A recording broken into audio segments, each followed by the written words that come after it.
ঈশ্বৰৰ গুণ যিবিলাকে মুখেৰে গায় তেওঁলোকেই দুষ্টৰ মায়া তৰি যাব পাৰে। এইটো উদ্ধৱে সিদ্ধান্ত দিছে। অকল উদ্ধৱৰ সিদ্ধান্ত নহয়, এইটো শাস্ত্ৰৰ সন্মত সিদ্ধান্ত, এইটো ঈশ্বৰৰো সিদ্ধান্ত। ইয়াৰ পিছত ঈশ্বৰে সিদ্ধান্ত দিব। তাৰমানে এই বৈষয়িক জগতখনত বিষয় লোক হিচাপে আমিবিলাকে পৃথিৱীত থকাৰ পিছত আমি যদি ঈশ্বৰৰ ৰূপ হৃদয়ত চিন্তা কৰি মুখেৰে তেওঁৰ গুণ গাওঁ, তেতিয়াহ'লে ইয়ে ভক্তিৰ একমাত্ৰ উপজীব্য। তাৰমানে বেলেগ আৰু কৰিবলগীয়া নাই। আপুনি যি নকৰক কিয় আপোনাৰ দৈনন্দিন জীৱনত কৰক, কিন্তু এটা মুহূৰ্তত হ'লেও আপুনি ভগৱানৰ কাৰণে হৈ যাওক। অলপ সময় ৰাতিপুৱা আপুনি স্নান কৰি উঠি ভগৱানৰ কাৰণে আপুনি অকণমান সময় তেওঁৰ কাৰণে দিয়ক, তেওঁক চিন্তা কৰক, মগজুত তেওঁৰ কাৰণে অলপ সময় দিয়ক। ভগৱান আপোনাৰ প্ৰতি সিমানতে সন্তুষ্টি হৈ যাব। বাকীখিনি লাগে আপুনি বিষয় কৰ্মতে থাকক। হে ৰাম সবে পৰিহৰি চৰণ দূতই, অ তোমাৰ কৰিলো সাৰ, তুমি এৰিলাতে ঐ বন্ধু মাধৱ, দিনতে দেখো আন্ধাৰ।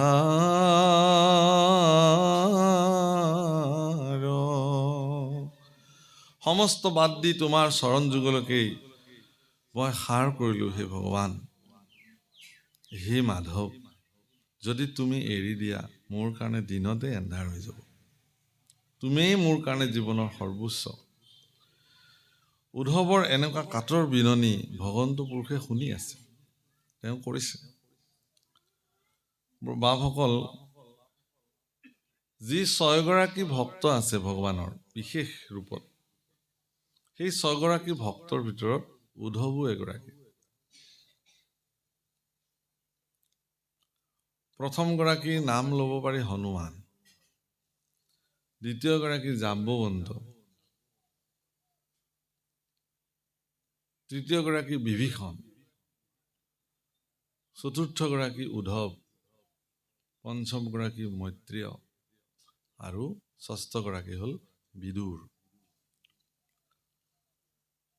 আপোনাৰ বিদুৰ হস্তিনাপুৰৰ দৰে ৰাজ্যৰ তেওঁ প্ৰধানমন্ত্ৰী আছিলে, কিন্তু বিদুৰৰ ঘৰত নে বহিবলৈ এখন চকী আছিল ভাল, নে শুবলৈ এখন বিচনা আছিল।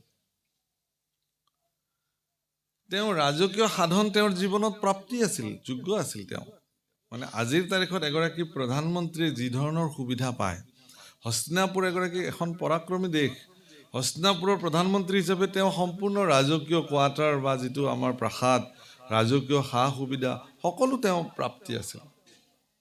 কিন্তু তেওঁ সেইবোৰ কেতিয়াও নল'লে, তাক গুৰুত্বই নিদিলে। এইবিলাক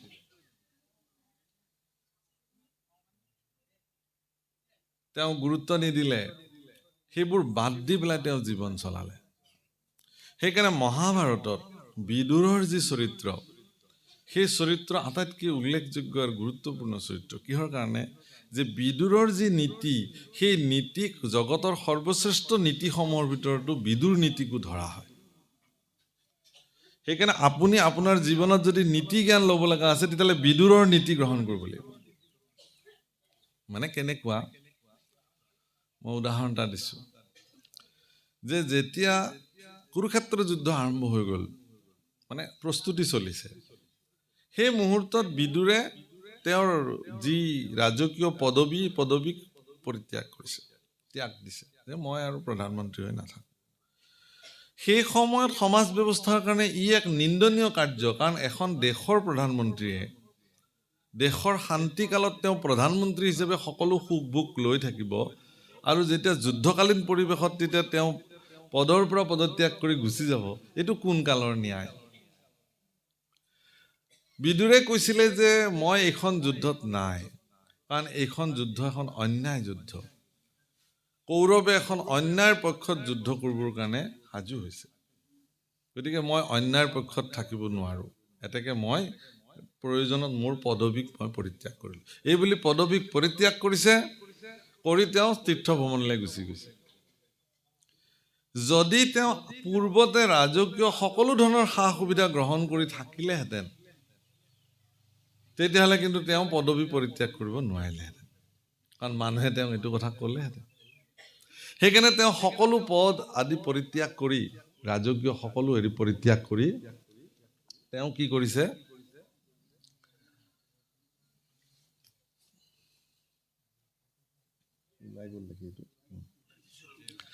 তেওঁ কি কৰিছে, সকলো পৰিত্যাগ কৰি তেওঁ তীৰ্থলৈ গুচি গৈছে। সকলো পৰিত্যাগ কৰি, হ'ব, যাতে তেওঁ কোনেও আঙুলি টোৱাব নোৱাৰে যে আপুনি কিয় গুচি গ'ল। বিদুৰ নীতি।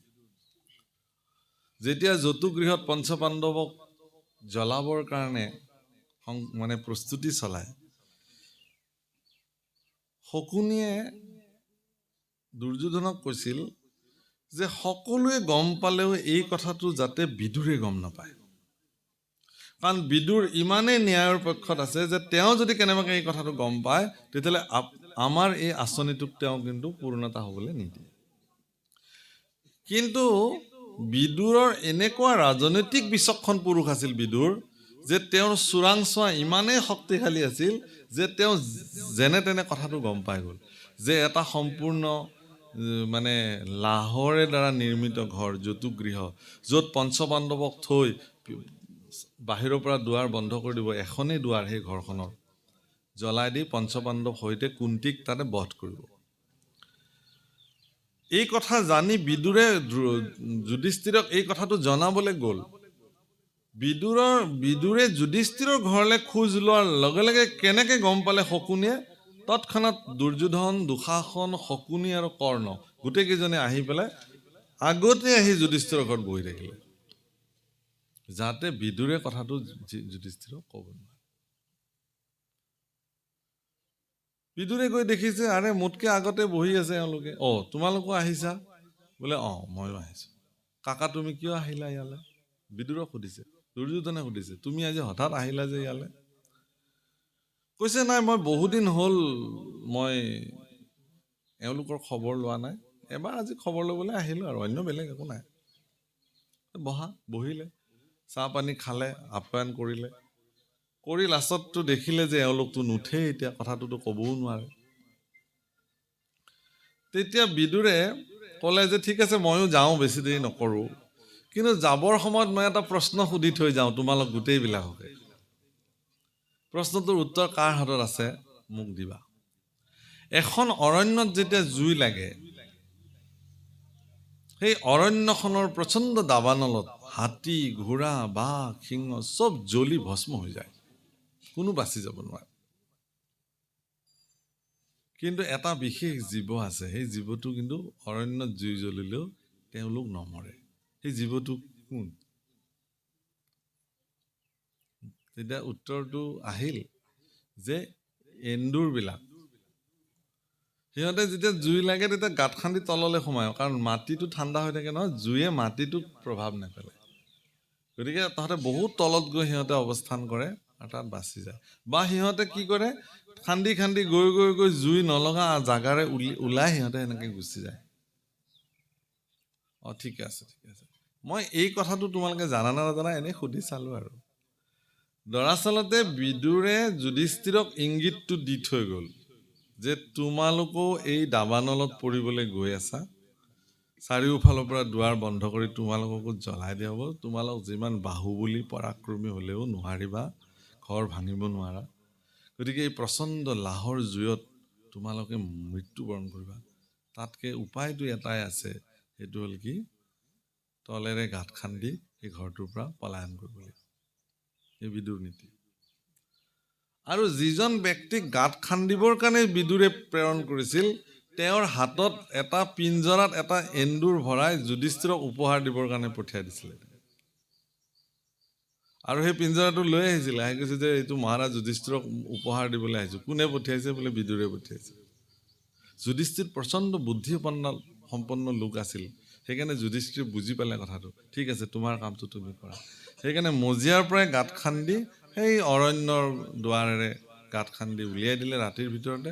ৰাতি ঘৰ জুই জ্বলিলে, আৰু সেই গাতে গাতে গৈ তেওঁলোকে প্ৰাণ ৰক্ষা কৰিছিলে। গতিকে বিদুৰৰ এই যে নীতি, মই এই কথাটো কোৱাৰ প্ৰয়োজনীয়তাটো এইটোৱেই যে পাণ্ডৱ পৃথিৱীত জীয়াই থাকিব লাগিব।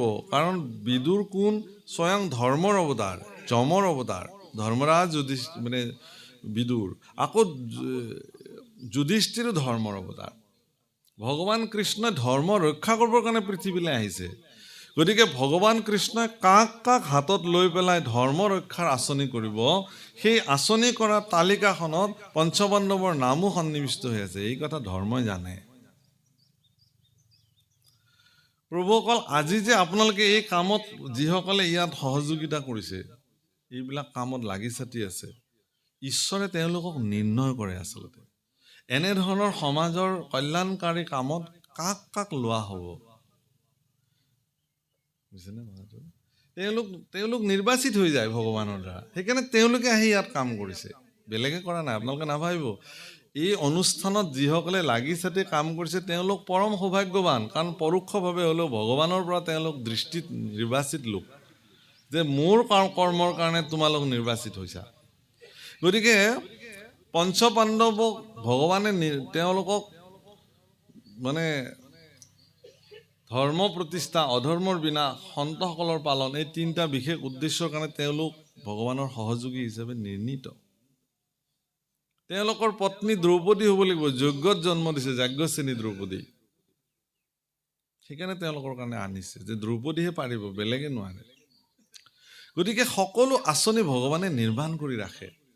সেইকাৰণে বৰ্বৰিক বুলি এজন বীৰ পুৰুষ আছিল, তেওঁ কুৰুক্ষেত্ৰৰ যুদ্ধত যুদ্ধ কৰিবৰ কাৰণে আহিছিল।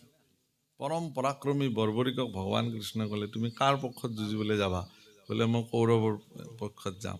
বোলে কৌৰৱৰ পক্ষত যোৱাৰ আগতে তুমি মোক সন্তুষ্টি কৰিব লাগিব। সন্তুষ্টি তেওঁ ভগৱানক কৰিলে কেনেকে? নিজৰ ডিঙি কাটি তেওঁ সন্তুষ্টি কৰিলে ভগৱানক। ভগৱান তেওঁৰ প্ৰতি খুব প্ৰসন্ন হৈ গ'ল। কি লাগে কোৱা? বৰ্বৰিকে ক'লে যে হে প্ৰভু, মই কুৰুক্ষেত্ৰ যুদ্ধত যিহেতু আহিছিলোঁ, মইতো ভাগ ল'ব নোৱাৰিলোৱে, কিন্তু মই কুৰুক্ষেত্ৰৰ যুদ্ধখন চাবৰ মন আছে। সেইকাৰণে বৰ্বৰিকৰ অকল মুণ্ডটো, চিহ্ন মুণ্ডটোৱে গোটেই 18 দিনীয়া যুদ্ধখন এটা নিৰ্দিষ্ট স্থানৰ পৰা ভগৱানৰ কৃপাত চাই থাকিলে তেওঁ দিব্য দৃষ্টিৰ দ্বাৰা।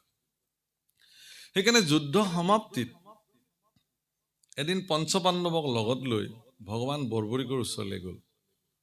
বৰ্বৰিকৰ চিহ্ন মুণ্ডই খুব আনন্দৰে থকা দেখিলে যুদ্ধ চোৱাৰ পিছত। কৃষ্ণ পুৰুষে ক'লে যে হে বৰ্বৰিক, তুমিতো যুদ্ধ চালা? বোলে চালো। অৰ্জুনে কৈছে হে বৰ্বৰিক, তুমি যে যুদ্ধখন চালা, এই যুদ্ধখনৰ কৃতিত্ব কাৰ? কোনে দৰাচলতে এইখন যুদ্ধ জয় কৰিলে? তুমিতো দেখিছা। মানে অৰ্জুনৰ মনৰ ভাৱনাটো এইটোৱে আছিল যে তেওঁ গাণ্ডীৱধাৰী অৰ্জুন, কুৰুক্ষেত্ৰ যুদ্ধৰ মুখ্য ভূমিকা তেওঁৱে গ্ৰহণ কৰিছে। গতিকে বৰ্বৰিকে নিশ্চয় তেওঁকেই ক'ব যে তোমাৰ কৃতিত্ব আৰু যশস্য কুৰুক্ষেত্ৰ যুদ্ধৰ মূল কৃতিত্ব। কিন্তু অৰ্জুনৰ এই কথাত বৰ্বৰিকে খুব হাঁহিলে চিহ্ন মুণ্ডটোৱে। কিয় হাঁহিছা তুমি? কৈছে এইখন যুদ্ধই নহয়, এই গোটেই যুদ্ধখনৰ মূল মালিক কৃষ্ণ। ইয়াত কোনেও যুদ্ধ কৰা নাই, চব তেওঁৱেই কৰিছে। একেলগে 18টা দিনত একেলগে 18 অক্ষৌহিণী সেনাৰ ভিতৰত 11 অক্ষৌহিণী কৌৰৱৰ পক্ষত আছে। পৃথিৱীৰ ভাৰ হৰণ কৰিবৰ কাৰণে 18টা দিনত 11 অক্ষৌহিণী সেনা আৰু ইফালেও বহু সেনা, একেলগে বহু অক্ষৌহিণী সেনা তেওঁ কি কৰি পেলাইছে? নিধন কৰিছে ভগৱান কৃষ্ণ। তেওঁৰ আঁচনি এইটো, পৃথিৱীক কেনেকে তেওঁ ভাৰৰ পৰা মুক্ত কৰিব।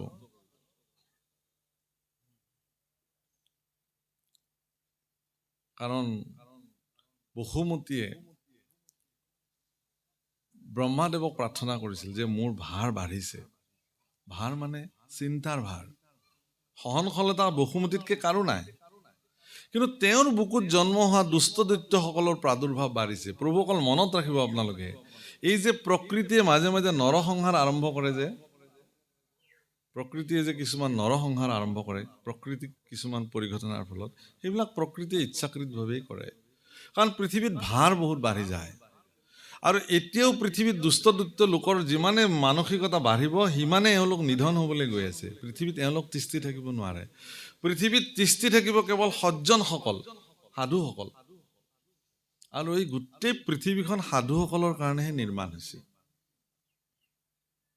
সাধুসকল থাকিবৰ কাৰণেহে এইখন পৃথিৱী। ইয়াত অসাধু লোকসকলৰ কাৰণে এইখন পৃথিৱী নহয়।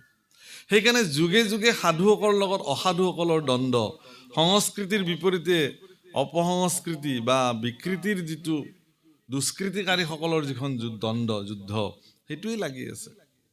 আজিও পৃথিৱীত আপুনি যদি সংস্কাৰিত কথা ক'বলৈ যায়, অসংস্কাৰিতসকলে আপোনাৰ বিৰুদ্ধে দপদপাই থিয় হৈ উঠিব। আজিও আপুনি কৈ চাওকচোন এবাৰ, আপোনাক নিদিব ইমান সহজে। কিন্তু সেই বুলি সন্তসকল কেতিয়াও হাৰ নামানে। সন্তসকলে যুঁজি যাব ভগৱানৰ কৃপাত। পৃথিৱীত সাধুতাক প্ৰৱৰ্তন কৰিবৰ কাৰণে সন্তসকল দায়বদ্ধ। আপোনালোকৰ দৰে সাধুজন, সেইকাৰণে কৈছে সাধুজন বন্দন। সাধুজনে যাক বন্দনা কৰিছে কৃষ্ণ পুৰুষক, তেওঁ এইকাৰণেই বন্দনা কৰিছে যে হে প্ৰভু, তুমি এই কৰ্মটো জগতত সাধন কৰা। ৰাম হে প্ৰাণনাথ নকৰায়নাথ, দান্তে ধৰুখে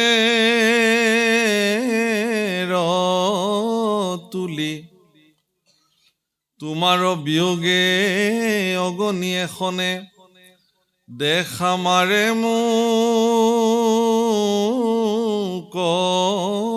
পুলি। হে ৰামেহি বুলি সন্ত উদ্ধৱ মহন্ত, ঔ আতি প্ৰেময় অনুৰাগে,